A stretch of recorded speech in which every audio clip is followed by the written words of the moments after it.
Eu sou a professora Rosane Monerá, coordenadora da disciplina Português 1, e estou aqui nessa tarde para comentar com vocês as respostas, o gabarito da AP1. Eu vou, então, compartilhar a tela da prova com vocês para que possamos fazer os comentários.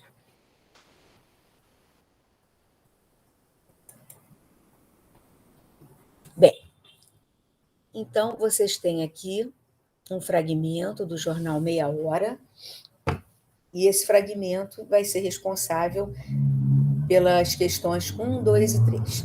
Então, leia o fragmento da página do jornal Meia Hora, de 6 de julho de 2022, para responder as questões 1, 2 e 3. Então, a primeira questão é a seguinte. Eu espero que vocês estejam vendo aí, certo? Que figura de linguagem se pode depreender na expressão nata da sociedade? Comente. A resposta aqui era a figura da metáfora, já que há uma comparação implícita, uma relação de semelhança entre o sentido de base, nata de leite, e o segundo sentido acrescentado, que é o conotativo, nata da sociedade, como pessoas que ficam acima das demais por questões financeiras ou sociais. Então, o enunciado nata de leite, que é o enunciado primeiro, a esse enunciado nata de leite, a nata fica acima do leite, se junta um segundo enunciado, né, um enunciado figurado, por uma relação de associação entre elementos comuns entre o primeiro significado e o segundo significado.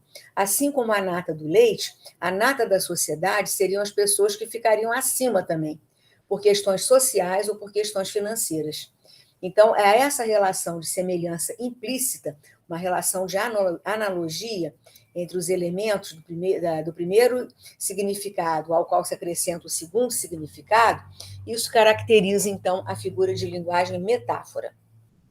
Não caberia aqui uma resposta, por exemplo, como metonímia, porque a metonímia são aqueles casos em que trabalhamos a parte pelo todo, o todo pela parte, o símbolo pela coisa simbolizada, por exemplo, lutou pela cruz, em vez de lutou pela religião, pelo cristianismo. Ou então o autor pela obra, né? Leu Machado de Assis, não é Machado de Assis, é a obra de Machado de Assis. Então, não se configura aqui uma metonímia, e sim uma metáfora, correto? Bem, na questão 2, a gente pede que vocês expliquem a diferença entre sentido de língua e sentido de discurso, tendo como base o enunciado leite está salgado. Então, o sentido de língua é o sentido literal de uma palavra, seu sentido primeiro, transparente, de dicionário, denotativo.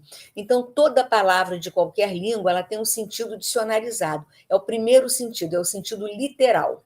Por isso, ele é transparente.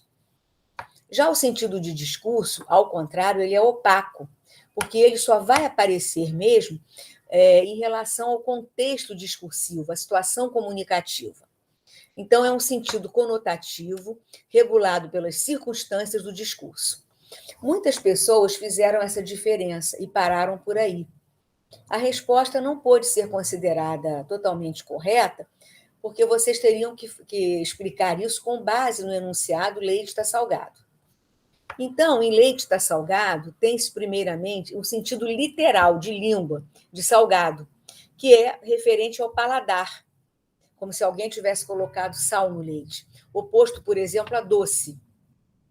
A esse primeiro sentido se acrescenta um segundo, conotado, figurado. Então, uma expressão muito comum no nosso dia a dia, né, com valor de pesado, caro. Essa blusa está com preço salgado, não é de sal, é um preço caro, muito alto. Então, aí se configura um sentido de discurso. A questão 1 valia 2 pontos e essa questão 2 também vale 2 pontos, correto? Na questão 3, ainda com base no texto do jornal Meia Hora, se pede o seguinte: em ou só dá para comprar se fizer uma vaquinha, o vocábulo sublinhado, que é vaquinha, configura que tipo de ambiguidade? Agora, e peço para que vocês expliquem. Agora nós estamos trabalhando com ambiguidade. A ambiguidade no jornal, na propaganda, ela é sempre intencional, porque a ambiguidade não intencional é aquela que você é ambíguo sem perceber.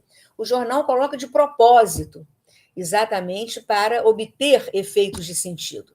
Então, não adiantava colocar ambiguidade intencional, porque é chover no molhado, a gente já sabe que é intencional. O que se pedia aí é que vocês distinguissem entre ambiguidade polissêmica e ambiguidade estrutural. A ambiguidade polissêmica é a ambiguidade que aparece quando nós temos um vocábulo com mais de um sentido. Poli é um prefixo grego que quer dizer muitos, vários, e sema de sentido. Então, é uma ambiguidade muito fácil de ser desfeita, porque o enunciado ele colabora para isso. Quando eu digo fazer uma vaquinha, ninguém vai pensar em fazer uma vaca, no sentido de língua denotativo, porque ninguém pode fazer uma vaca. Então, fazer uma vaquinha, o sentido aí é o sentido conotado, que é a expressão de uma porção de pessoas juntarem dinheiro para comprar alguma coisa. Então, trata-se aqui de uma ambiguidade polissêmica, o mesmo enunciado com mais de um sentido. E essa ambiguidade se resolve no próprio contexto em que a expressão está inserida. A ambiguidade estrutural ela é mais complexa, porque ela revela algumas falhas em alguma estrutura da língua. Por exemplo, má colocação de palavras, o emprego não correto do possessivo. São 8 casos de ambiguidade estrutural. Vocês têm isso nos cadernos didáticos na aula 14. Assim como também a questão do sentido de língua e de discurso. Certo? Ambiguidade, desculpe, na aula 13. O sentido de língua e de discurso e a questão da metáfora são na aula 14. Então, aqui, vocês teriam que diferenciar se a ambiguidade é estrutural ou polissêmica, certo? Quem botou intencional não resolveu a questão. Bom, agora nós temos um outro texto aqui, um fragmento extraído da internet, para responder às questões 4, 5 e 6. Aumento de preços, porque tudo aumentou no Brasil. Você já percebeu que os R$ 100 de hoje compram bem menos que os R$ 100 de alguns meses atrás? Isso é a perda do poder de compra. O poder de compra é a capacidade de adquirir algum produto ou serviço com uma quantidade de dinheiro, ou seja, o que você consegue comprar com um valor. Se em alguns anos atrás era possível comprar 1 quilo de arroz por pouco menos de R$ 2, hoje é preciso desembolsar bem mais que isso, quer dizer, que R$ 2, pelo quilo do alimento. Essa perda acontece por conta da desvalorização do real em relação ao dólar e também pela escassez no mercado interno. É por isso que os carrinhos de compra e o bolso estão ficando cada vez mais vazios. Aí a gente pula um pedaço do texto e volta. Como driblar o aumento do preço? Ninguém gosta de ver o carrinho de compras cada vez mais vazio, mesmo gastando mais dinheiro. No entanto, para manter o orçamento doméstico em dia, há 3 atitudes que podem ajudar a gastar menos neste momento. Quais são as 3 atitudes? Lista, substituição e pesquisa. Antes de ir ao supermercado, faça uma lista de compras com tudo o que você precisa e não compre nada além disso. Também é possível substituir as marcas que entram no seu carrinho por outras mais baratas. O terceiro ponto é a pesquisa de preços. Veja quais supermercados de sua região estão com os melhores preços antes de ir às compras. Dessa forma, a economia pode ainda ser maior. Algumas medidas podem, afinal, serem tomadas para seu bolso não sentir tanto. Bom, vamos então às questões relativas a esse fragmento. Questão 4. Se alguns anos atrás era possível comprar 1 quilo de arroz por pouco menos de R$ 2, hoje é preciso desembolsar bem mais que isso, quer dizer, bem mais que R$ 2 pelo quilo de alimento. Então, quando eu peço o referente disso, são os R$ 2. Desembolsar mais que isso, quer dizer, mais que R$ 2. Como eu faço uma remissão a algo que já foi dito, eu já falei nos R$ 2, e aí eu retomo, para não repetir R$ 2, eu coloco isso, eu então estou diante de um mecanismo de coesão gramatical por anáfora ou anafórico. Então, anáfora é uma remissão, a gente anda para trás, certo? E isso aí é importante porque a gente vai fazer a diferença com a catáfora daqui a pouco. Essa questão valia 1 ponto. Questão 5. Nós vamos ler um fragmento aqui que vai servir para responder a questão 5 e a questão 6. Ninguém gosta de ver o carrinho de compras cada vez mais vazio, mesmo gastando mais dinheiro. No entanto, para manter o orçamento doméstico em dia, há 3 atitudes que podem ajudar a gastar menos neste momento. Então, quais são essas 3 atitudes?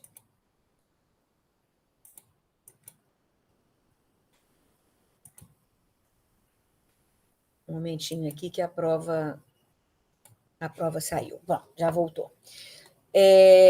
A lista, a substituição e a pesquisa. Vamos ver a questão 5. Identifique a relação semântica expressa pelo conectivo sublinhado.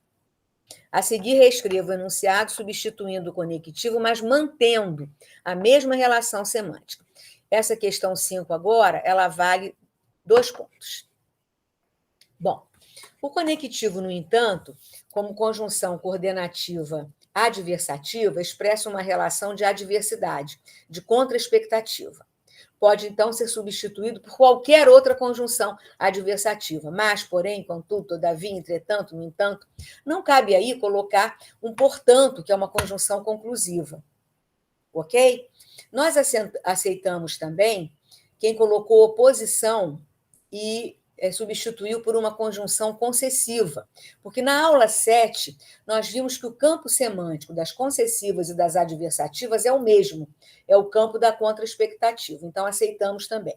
Agora, não aceitamos a pessoa substituir, por exemplo, por porém, que é uma conjunção adversativa, e dizer que a relação é de condicionalidade. Porque aí a pessoa está achando que, porém, é uma conjunção condicional. Então, isso aí é um contrassenso. Então, colocar a conjunção adversativa e falar que a relação é de conclusão, de condição, aí a questão não pode ser aceita. Tá certo? Bom, a última questão, que também vale 2 pontos, diz o seguinte: observando a expressão sublinhada em há 3 atitudes que podem ajudar a gastar menos neste momento, lista, substituição e pesquisa, reconheça o mecanismo de coesão textual utilizado. Então, aqui observa-se o mecanismo de coesão por catáfora, ou a coesão gramatical catafórica, porque essa expressão 3 atitudes, ela aponta para frente. Eu vou especificar as 3 atitudes na frente, ao contrário da anáfora. Então, aponta para frente, para a lista, para a substituição e para a pesquisa, ou seja, eu antecipo esses 3 elementos elencados, certo? Então, aqui não caberia colocar, por exemplo, coesão temporal, paralelismo, ou até a coesão frásica, porque a coesão frásica é a organização lógica, a concordância gramatical, concordância nominal, verbal, isso acontece em todo o texto. Mas o que se evidencia aqui à primeira vista é exatamente essa antecipação dos elementos que constituem essa expressão. Essa questão valia também 2 pontos. Bem, eu espero que tenha conseguido tirar as dúvidas aqui em relação às questões. Vocês já estão com as provas corrigidas lá na plataforma, com as notas. Então, se vocês tiverem mais alguma dúvida, vocês podem perguntar na plataforma que nós, então, responderemos, tá bom? Muito obrigada pela atenção, uma boa tarde para vocês, um bom final de domingo. Até breve. Vou terminar, então, parar a gravação aqui e terminar, então, a nossa reunião.